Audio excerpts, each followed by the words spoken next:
Dal 17 maggio al 2 giugno si terrà a Chioggia la 14ª edizione del Festival della Comunicazione. Sarà un'occasione importante per incontrarci, parlare e discutere del nostro modo di relazionarci attraverso internet e i social network.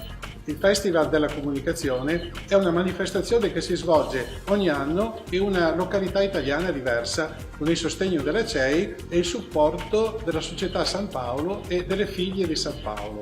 Quest'anno sarà la diocesi della nostra città ad ospitare ed organizzare questo importante evento che ha come tema principale la comunicazione sui social network. Siamo un gruppo di lavoro all'opera per portare a Chioggia personalità di spicco del mondo della cultura, della comunicazione e dello sport, che diano un contributo importante a questo tema.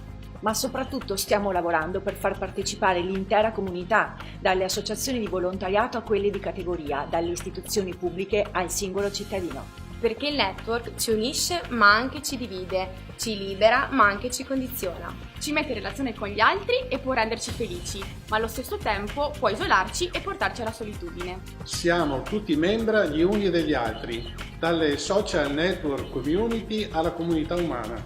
Questo è il messaggio su cui Papa Francesco desidera farci riflettere. Incontriamoci e parliamone al Festival della Comunicazione. Vi aspettiamo ai numerosi incontri, dibattiti e spettacoli che stiamo organizzando.